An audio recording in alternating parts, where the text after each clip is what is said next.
गाड़ी बिಟ್ಟು ಬಂದೆ ಇಲ್ಲ ಇದು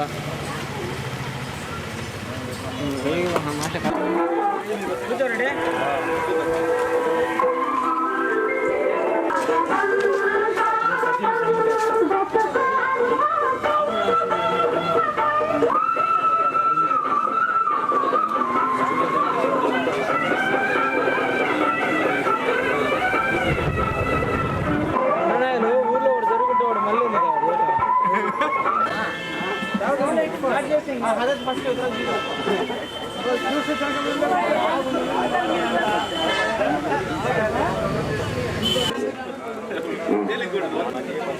మొట్టమొదటిసారిగా తోటి మానవులకు సహాయం చేయడం కోసం ఏర్పాటు చేసింది రెడ్ క్రాస్ సంస్థ. ప్రపంచవ్యాప్తంగా అనేక శాఖలు విస్తరించి అనేక బ్రాంచీలలో ఈ రెడ్ క్రాస్ సంస్థ ఈనాడు మానవాళికి ఎంతో సేవ. తల్లిగా మనందరికీ తెలిసినటువంటి వనిత గోపాల్ రెడ్డి గారు, ప్రముఖులు మనోహర్ గారు, చూడండి సార్ అన్నా అన్నా పట్టుకోండి పట్టుకోండి చూడండి సార్.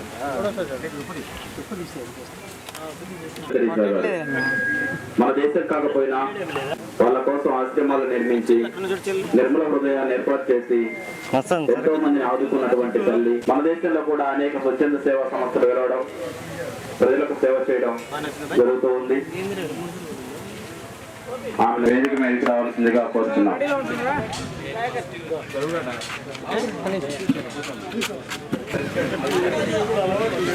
చూడన్నా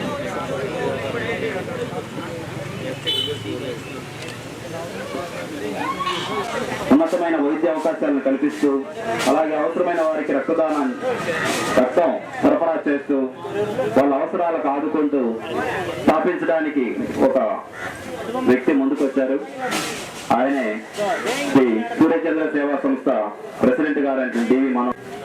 దాని విశేషం గురించి, దాని గొప్పతనం గురించి, ఆ రక్తదానం చేయడం ద్వారా ఎవరికి సహాయం ఏర్పడుతుందో మా పామూరు ప్రజలకు తెలియజేయవలసిందిగా డాక్టర్ గోపాల్ రెడ్డి గారిని కోరడం జరుగుతుంది. ఆధారం లేదు, అన్నం పెడతారు. రక్తం దానం చేయడం అనేది అన్నింటిలో ఉత్తమమైనది. ఎందుకు రక్తం దానం చేయాలా? ఎందుకంటే ఇప్పుడు అత్యవసర పరిస్థితుల్లో పేషెంట్స్ ఎంతోమంది యాక్సిడెంట్స్ కానీ ఏదో ఉంటున్నాము, వాళ్ళు డబ్బెట్టి కొనాలన్నా రక్తం దొరకదు. అదే దానం చేసింటే ఆ రక్తం వాళ్ళకి ఇచ్చే అవకాశం ఉంటుంది. ఈ రక్తం దానం చేసినందువల్ల మనకేమీ ఇబ్బంది కలగడం కానీ వీక్నెస్ రావడం కానీ అట్లాంటిదే ఉండదు. ఎందుకంటే మనం రక్తం ఎంత తీసుకుంటాము, మన బాడీలో 6,000 ml ఉంటుంది, ఇస్తాం. ఒక గ్లాస్ తీసుకుంటే 350 వాటర్ సరిపోతుంది. మనం ఇచ్చే లోపలనే మన బాడీలో ఉండే ఫ్లూయిడ్ రక్తం నాళాల్లోకి వచ్చేసి బ్యాలెన్స్ రికూప్ అయిపోతుంది. అంటే వీక్నెస్ ఏముండదు. ఆ ఎర్రదనం రావడానికి 2-3 వీక్స్ పడుతుంది, ఆ ఎర్ర కణాలు రావడానికి. అప్పుడు మామూలుగా మనం రక్తం సరిపోతుంది అనమాట. అందుకని ప్రతి 3 నెలలకి రక్తం దానం చేయొచ్చు. ఆ 3 నెలల లోపల ఏంటంటే రక్త కణాలు ఫుల్గా వస్తాయి కాబట్టి నిరుబదనం వస్తుంది. అంతలోపు నిరుబదనం తగ్గుతుంది, ఎందుకంటే రక్తం ఇచ్చేసుకున్నాము, ఆ రక్తంలో ఎర్ర కణాలు పోతాయి కాబట్టి. ఇది 2-3 వారాల్లో మళ్ళీ రక్తం వస్తాయి కాబట్టి ఫుల్ పెడ్జెడ్గా రక్తం మళ్ళీ ఇవ్వచ్చు. ప్రతి 3 నెలలకి ఇస్తే వాళ్ళ బ్లడ్లో కూడా కొత్త సెల్స్ ప్రొడ్యూస్ అయ్యి కొత్తదనం వస్తుంది, ఉత్తేజం ఉంటుంది అనమాట. అందుకని ఇవ్వాల్సిన అవసరం ఉంది. ఇవ్వకపోతే 120 రోజుల్లో ఉండే కణాలు పోతాయి, ఎక్కువ చచ్చిపోతాయి, ఉండలేవు. అందుకని వస్తూ ఉంటే కొత్త కణాలు వస్తాయి కాబట్టి రక్తదానాన్ని అందరూ ప్రోత్సహిస్తున్నారు. ఇప్పుడు కొందరు ఏంటంటే కొంచెం అపోహలు ఉన్నాయి. మేము రక్తం చేసాము, రక్తం ఇచ్చాము కాబట్టి కొంచెం వీక్గా ఉన్నట్టుంది. అది సైకాలజీ కానీ, అంతేగాని నిజంగా వాళ్ళ వీక్నెస్ ఏమి రాదు. రక్తం ఎంత ఇచ్చారో అంత రికూప్ అయిపోతుంది, బ్యాలెన్స్ కూడా వాల్యూమ్ బ్యాలెన్స్ అయిపోతుంది. రక్త కణాలు 3 months 90 days ఫుల్గా వస్తాయి. 2-3 weeks అది ప్రొడక్షన్ స్టార్ట్ అవుతుంది. ఎక్కడ ప్రొడక్షన్? మన ఉంటాయి చూడండి, బోన్స్ లోపల మధ్య అని అంటారు, అందులోంచి రక్త కణాలు వచ్చేది. అవి ఎక్కడ తగ్గిందో 250-350 ఇచ్చాను కాబట్టి రక్త కణాలు తగ్గాయంటే దాన్ని తెలిసిపోతుంది. దాన్ని ప్రొడక్షన్ స్టార్ట్ చేస్తుంది. ఎవరు చెప్పక్కర్లా, దాని పని అదే. ఎంత అవసరం అంతవరకు చేసేసుకుంటుంది. అందుకని అందరూ ఇవ్వగలిగిన వయసు కలిగిన వాళ్ళు, అంటే 18 ఏళ్ళ నుంచి 60 ఏళ్ళ వరకు ఇవ్వచ్చు. ఇచ్చేవాళ్ళలో రక్తంలో 12.5 గ్రామ్ హీమోగ్లోబిన్ అంటే ఎర్రదనం ఉండాలి. ఉండిన వాళ్ళ దగ్గర తీసుకుంటాం. ఇప్పుడు రక్తం బీపీ కానీ హైగా ఉంటే ఇంకా డయాబెటీస్ ఎక్కువగా సివియర్గా ఉంటే ఇంక కొన్ని జబ్బులు ఉన్నాయి, లేకపోతే అని టీబీ అని క్యాన్సర్ ఇట్లాంటి కొన్ని వాళ్ళకి తెలియకుండా కూడా ఇవ్వచ్చు, అట్లాంటివి తీసుకో అర్థమైందా. అందుకని మీరంతా ఈ బ్రోతర్ కార్యక్రమంలో ముందుకు వచ్చి దానం చేయవలసిన, రక్తం దానం చేయవలసిందిగా అందరినీ కోరుకుంటున్నాను. నమస్కారం.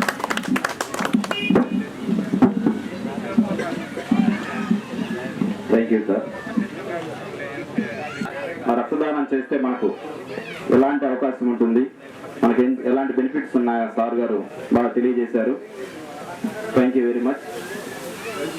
హిమోగ్లోబిన్ శాతం తప్ప మన శరీరంలో దాదాపు 6000 మిల్లీలీటర్ల రక్తం ఉంటుందని చెప్పి సార్ చెప్పారు. కాబట్టి ఒక 300 ml మనం ఇచ్చినంత మాత్రాన మనకేమీ ప్రమాదం లేదు.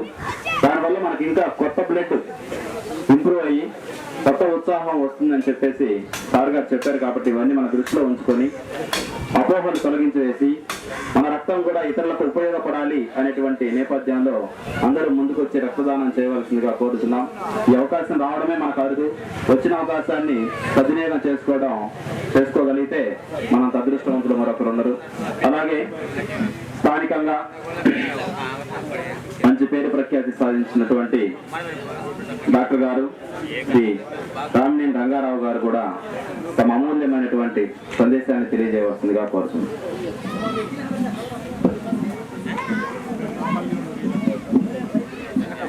గౌరవనీయ డాక్టర్ గోపాల్ రెడ్డి గారు, సూర్యచంద్ర ప్రెసిడెంట్ గారికి, మిత్రులందరికీ నా నమస్కారం. రక్తదానం మేము చదువుకున్నప్పుడు గుంటూరు మెడికల్ కాలేజీలో బ్లడ్ బ్యాంక్ దగ్గర ఒక చిత్రం వేసింది పటం. ఏంటంటే మన రామాయణంలో కథ తెలుసు, లక్ష్మణుడు పడిపోతే ఆంజనేయుడు పోయి సంజీవి పర్వతం తీసుకొచ్చేసి అతను ప్రాణం రక్షించాడు అని.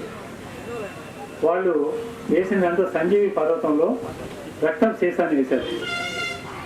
అంటే అతని ఊహాశక్తి చాలా అద్భుతంగా ఉంది. అంటే రక్తం అనేది సంజీవనితో సమానం, ఇది అవసరమైన పేషెంట్. అయితే రక్తం ఇవ్వాలనేసరికల్లా అపోహతోటి ఇస్తే మన పదం పోతుందేమో అనే దీంతో చాలా మంది ముందుకు రాదు. ఉదాహరణకి మన తల మీద ఒక చిన్న దెబ్బ తగిలితే బొడబొడ రక్తం పోతుంది. అది ఎంత ఉండదంటే సుమారుగా ఒక సీసా రక్తం ఉంటుంది. మనం ఇక్కడ ఇచ్చే బాటిల్ అంత ఉంటుంది. కానీ మన నీరసం వస్తుందా, ఏమీ రాదు. కానీ మనం చూస్తా వాలంటీర్కి ఇవ్వాలంటే మాత్రం ప్రాణం వస్తుంది. అట్లానే గర్భిణీ స్త్రీ కానిపోయినప్పుడు సాధారణంగా 2 నుంచి 3 ప్యాకెట్స్ మనకి ఇచ్చే ప్యాకెట్స్ అంత రక్తం మినిమం పోద్ది, ఎక్కువ పోయేవాళ్ళు కాక. అంటే మనకి వాలంటీర్కి ఇవ్వాలంటే భయం తప్ప మనం ఇచ్చినంత రోజులు వచ్చే నష్టమే లేదు, లాభాలు మాత్రం చాలా ఉన్నాయి. మన డాక్టర్ గారు అన్ని వివరించారు. మన మనోహర్ గారికి దీన్ని ఆర్గనైజ్ చేస్తున్న సూర్యచంద్ర ఆర్గనైజేషన్కి నా అభినందనలు. అయితే ఇక్కడ ప్రాక్టికల్ పాయింట్స్ కొన్ని దృష్టిలో పెట్టుకుంటే చాలా బాగుంటుందని నేను చెప్తున్నాను. ఏంటంటే రక్తం పేషెంట్ వస్తారు, వాళ్ళు రక్తం మాకు కావాలి అని వస్తున్నారు, మీరు సడన్గా తెచ్చి ఇచ్చేస్తున్నారు. అసలు రక్తం ఇచ్చేనే కానీ మేము రక్తం ఇవ్వము అనేది బ్లడ్ బ్యాంక్ ఎందుకు పెట్టారంటే రక్తదానం వల్ల నష్టం లేదు, ఇది ఎవరైనా ఇవ్వచ్చు అనేది జనాల్లోకి ప్రచారం చేయడానికి, కొంత అపోహను తొలగించడానికి పెట్టింది. ఎందుకంటే తల్లి వాళ్ళ బంధువులకి రక్తం అవసరం కాబట్టి ఎవరైనా దబాన్ని ఇచ్చేస్తుంది. అయ్యా దానివల్ల నీకు నీరసం రాదు అని చెప్పి ప్రజల్లో ప్రచారం చేయడం కోసమే వాళ్ళ దృష్టి. కాబట్టి మీరు కూడా నా సలహా ఏంటంటే మీ గ్రూప్ తరఫున రక్తదానం పేషెంట్స్ కావాలి ఇచ్చేటప్పుడు వాళ్ళ నుంచి ఒక మాట తీసుకోండి. అయ్యా మేము ఇప్పుడు ఇస్తున్నాము, ఇలాంటి రక్తం అవసరమైనప్పుడు మీ కుటుంబం నుంచి కూడా మీ సభ్యుల నుంచి కూడా పెడితే మేము సంతోషిస్తాము అని చెప్పేసి వాళ్ళ చేతి కూడా ఇప్పించేటట్టుగా ఒక ఒత్తిడైన అవసరం లేదు, నచ్చ చెప్పే పద్ధతిలో చేసుకుంటే చాలా బాగుంటుంది. ఇది చాలా పవిత్రమైన కార్యక్రమం. దీన్ని ఇదే స్ఫూర్తితోటి కొనసాగించి చాలా ఆర్తులకు ఉపయోగించమని ఈ కార్యక్రమంలో నేను కోరుకుంటూ ఈ అవకాశాన్ని వినియోగించుకోమని పౌరులందరికీ నేను విజ్ఞప్తి చేస్తున్నాను.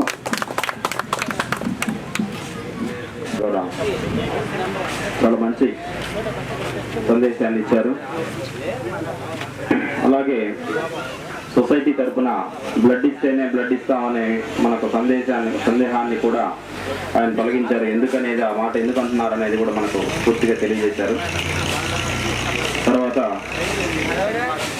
పామూరు పరిసర ప్రాంతాలకు ప్రజలకి అవసరమైన చిన్న చిన్న సహాయాలతో పాటు అవసరమైతే లైఫ్ లాంగ్ ఉపయోగపడే సహాయాలు కూడా చేయడానికి సుస్థిరంగా ఏర్పాటు చేసినటువంటి సేవా సంస్థ స్వచ్ఛంద సేవా సంస్థ శ్రీ సూర్యచంద్ర సేవా సంస్థ.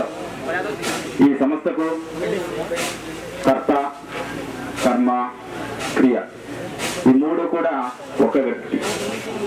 ఆ వ్యక్తి డివి మనోహర్ అనుకుంటున్నారో వివరించాలని చెప్పేసి సార్ గారిని కోరడం జరుగుతుంది. డాక్టర్ రెడ్డి గారికి మరియు రక్తదాన శిబిరంలో పాల్గొనే సభ్యులందరికీ మరియు మా సూర్యచంద్ర సేవా సంస్థ సభ్యులకు మరియు ఛత్రపతి సేవా సమితి వారికి అందరికీ నా నమస్కారములు.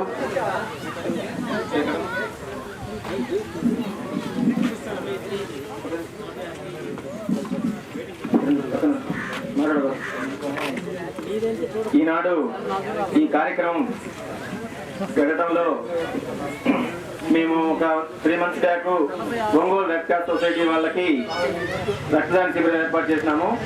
అప్పుడు ఊహించిన దానికంటే ఎక్కువగా అంటే రిటర్న్ వెళ్ళిపోయారన్నమాట. ఎక్కువ ఇంకా చాలు మాకు వద్దు అనే పరిస్థితిలో వచ్చారు. పామూరులో రక్తదానం అంటే భయం లేకుండా ఇంతమంది ఉన్నారంటే మాకే ఆశ్చర్యం వేసింది. అది జరిగిన తర్వాత మా వద్దకు కొంతమంది పేషెంట్స్ అత్యవసర పరిస్థితుల్లో బ్లడ్ గురించి అంటే మేము ఒకసారి రక్తదాన శిబిరం ఏర్పాటు చేసినాం కాబట్టి మా దగ్గరికి రావడం జరిగింది. ఆ స్ఫూర్తితో మాకు కూడా కొంచెం వాళ్ళకు హెల్ప్ చేసిన ఫీలింగ్తో మేము ఇంకా కాస్త వాళ్ళకి ఏర్పాటు చేసినాము.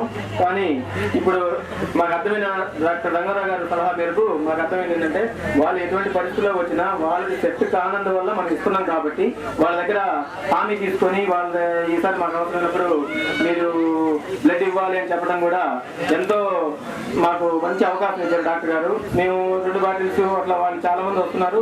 వాళ్ళని ఊరు గమ్ముకు పంపిస్తున్నాము. మేమేం డబ్బులు తీసుకోవట్లేదు, సేవా దృష్టి చేస్తున్నాం కాబట్టి ఈసారి నుంచి మా దగ్గరికి వచ్చిన వాళ్ళని మొబైలైజ్ చేసి దాని గురించి కూడా తెలుపుతామని సభాముఖంగా డాక్టర్ గారికి చెప్తున్నాము.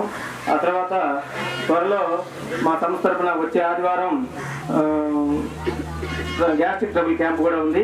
ఆ క్యాంపు డాక్టర్ పోసాని శ్రీనివాసరావు గారు గుంటూరు నుంచి వస్తున్నారు. ఆ అవకాశాన్ని కూడా ప్రజలందరూ ఉపయోగించుకోవాలి. ఈ కార్యక్రమాన్ని ప్రారంభించవలసిందిగా కోరుతున్నాం.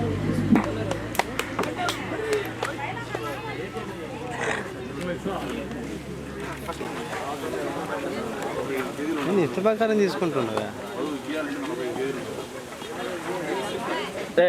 అదే కూర్చో కూర్చోలేదు.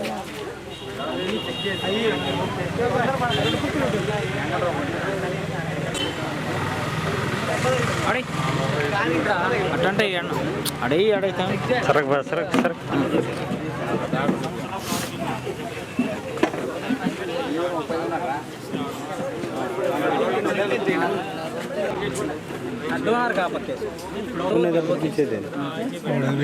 రాజేటప్పటి నుంచి తీయాలి మోటార్ ప్రకారం ఏం చేస్తుండే అన్నాను సార్.